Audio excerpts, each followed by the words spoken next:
जादुई स्पर्श। एक गांव में राजा और कमला नाम के पति पत्नी रहा करते थे। उनकी एक बेटी थी जिसका नाम स्नेहा था। राजा को सोना बहुत अच्छा लगता था। वो अपनी बेटी को बहुत प्यार करता था। वो उसे प्यार से सोना बुलाता था। उसकी बेटी जिस भी चीज की जिद करती वो दिला देता था। वो एक किसान था।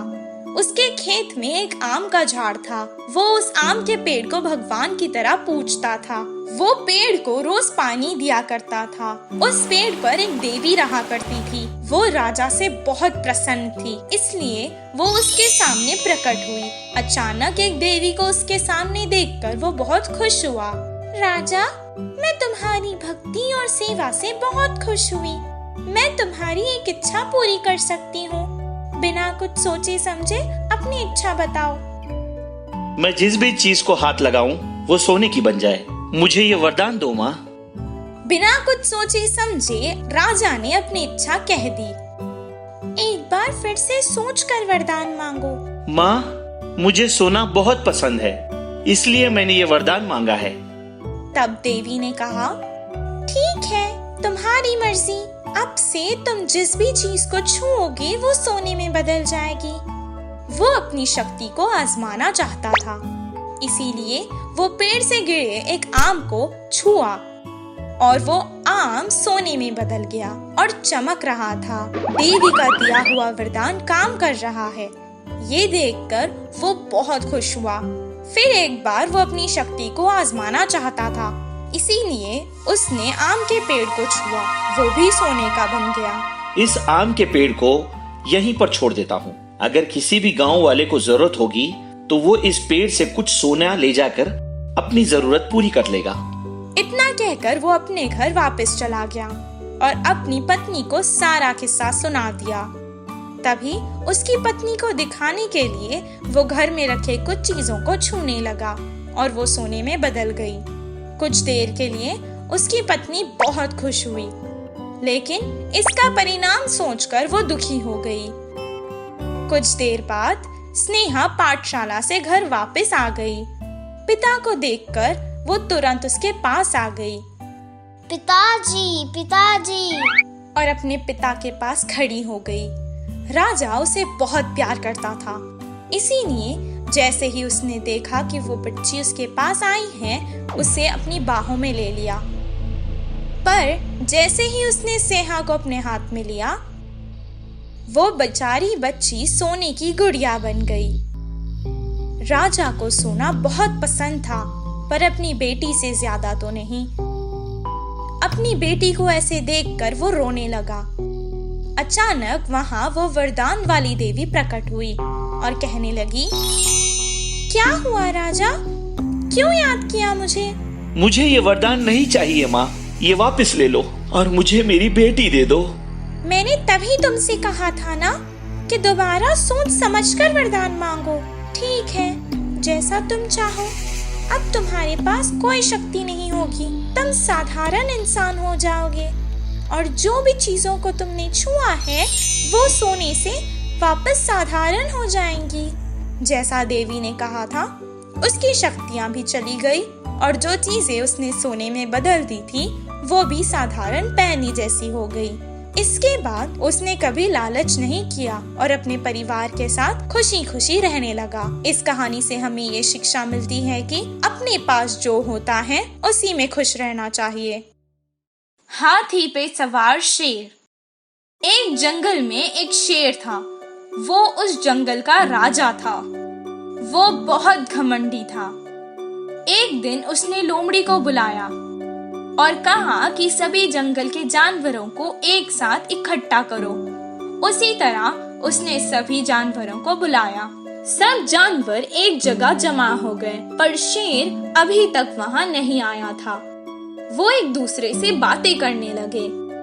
बंदर ने लोमड़ी से पूछा, पता नहीं राजा को क्या हुआ, हमें यहाँ क्यों बुलाया?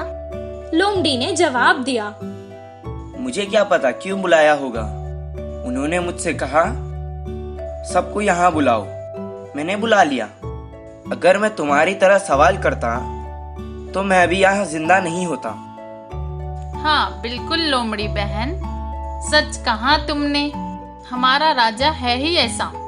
शायद वो वायरस आया है ना, उसके बारे में बात करने के लिए बुलाया होगा। जैसे ही शेर की दहाड़ने की आवाज सुनाई दी, सब चुप हो गए। कल मैं पास के गांव गया था। मैंने वहां देखा कि एक आदमी हाथी पर बैठकर जा रहा था। मुझे पता चला कि वो उस गांव का राजा है। मैंने बहुत मालूमात की और मुझे पता चला कि सभी राजा अपने हाथियों पर बैठकर जाते हैं। मैं भी इस जंगल का राजा हूँ। आज से मैं कहीं भी जाऊं या आऊं, मैं भी हाथी पर ही जाऊंगा। शेर की बातें सुनकर सभी जानवर अंदर ही अंदर हंसने लगे। हाथी पर एक बहुत बड़ा कष्ट था, पर वो भी कुछ नहीं कह सका और शेर को अपने ऊपर बैठाने के लिए नीचे झुक गया। शेर ने जैसे ही एक छलांग मारी और हाथी के ऊपर बैठ गया। हाथी धीरे से उठा और कुछ दूर तक चलने लगा। कुछ देर बाद अचानक शेर हाथी के ऊपर से नीचे गिर गया और उसका पैर टूट गया। उस राजा की तरह मैं भी अगर हाथी पर जाऊंगा तो मेरे लिए ही खतरा है। ये हाथी पर चलने के बजाय अगर मैं पैदल ही चलूंगा तो अच्छा है। शेर को अक्ल आते देख सभी जंगल के जानवर बहुत खुश हुए। इस कहानी से हमें ये शिक्षा मिलती है कि जिसका काम उसी को करना चाहिए। हंस पक्षी जैसा बदलने वाला कौवा। एक समय की बात था, एक जंगल के नदी में हंस पक्षियां तैरते थे और उस नदी के किनारे एक बड़े से पेड़ के ऊपर कौवे रहते थे। रोज हर एक कौवा खाना ढूंढने चले जाते थे, लेकिन एक कौवा उन हंस पक्षियों का खूबसूरत चेहरा और पंखों को देखकर जलता था। अरे यार, इन हंस पक्षियों को तो देखो, कितना सफेद और कितना खूबसूरत दिख रहा है, और मुझे देखो कितना गंदा और काला दिख रहा हूँ। मेरा नसीब ही खराब है। ऐसा कहकर हर रोज उदास होता था। एक दिन उस कौवा को एक मूर्ख उपाय आया। उन हंस पक्षियों की तरह छोटे छोटे पौधे खाकर और रोज पानी में तैरकर अच्छे से अपना पूरा जीवन बिताना चाहता था। ऐसा मूर्ख की तरह सोचा और उस मूर्ख सोच को अपनाते हुए रोज विचित्र प्रयत्न करता था। और ऐसे ही एक दिन सफेद रंग में डूबकर उठ गया और पूरा सफेद दिखने लगा। हवा में उड़ने की बजाय पानी में तैरना शुरू किया। उस कौवे की इस अवस्था को देखकर एक हंस पक्षी ने ऐसा पूछा, दोस्त, मैंने तुम्हें यहाँ कभी भी नहीं देखा। हाँ, मैं दूसरे शहर से इस नदी के पास आया हूँ। वहाँ सब लोग मुझे देखकर ये देखो, ये हंस पक्षी कितना खूबसूरत है करके मेरे को तारीफ करते थे। ऐसा उस कौवे ने अपने आप को झूठा तारीफ किया, लेकिन उस कौवा को तैरना नहीं आता था, इसलिए वो कभी कभी उस पानी में डूबकर कष्ट सहता था। और उसको पौधों को खाने की आदत भी नहीं था, इसलिए उन पौधों को वो खा नहीं पाता था।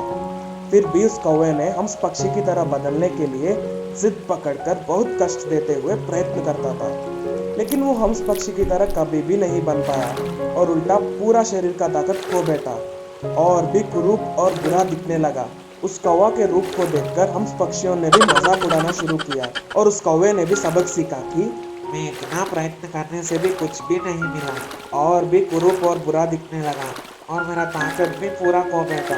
ये सब करने से कुछ भी नहीं होगा। आदत बदलने से मैं अपना रूप को बदल नहीं सकता। मेरा गलती यही है कि मैं अपने रूप में खुशी नहीं ढूंढ पाया। ऐसा उस कौवे ने सबक सीखकर पानी में 2 बार डूबकर अपने असली रूप में आ गया और उड़ते हुए पेड़ के ऊपर चला गया। इस कहानी का नीति ये है कि दूसरों को देखकर जलने से हमको ही बहुत कष्ट सहना पड़ेगा।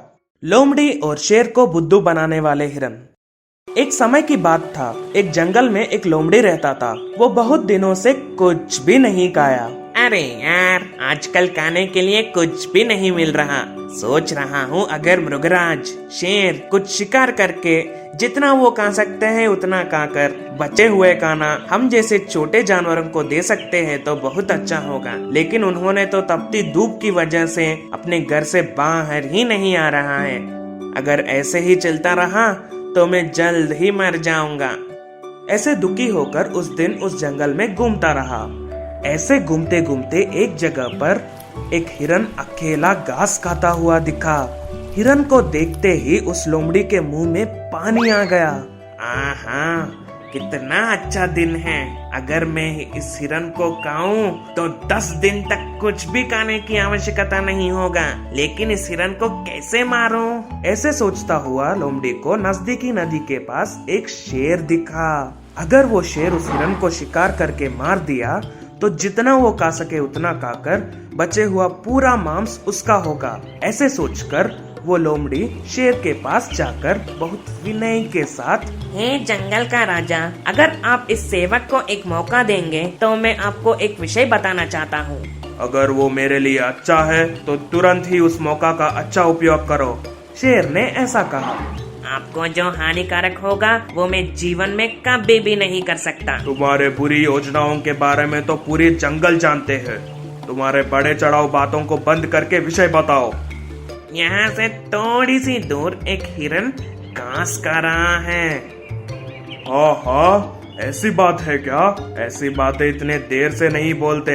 चलो चलो जल्दी चलो। ऐसे कहते हुए दोनों शेर और लोमड़ी जल्दी अपना सफर शुरू किया। लेकिन ये सभी बातें हिरन वहाँ के एक बड़े से पत्थर के पीछे से सुन लिया।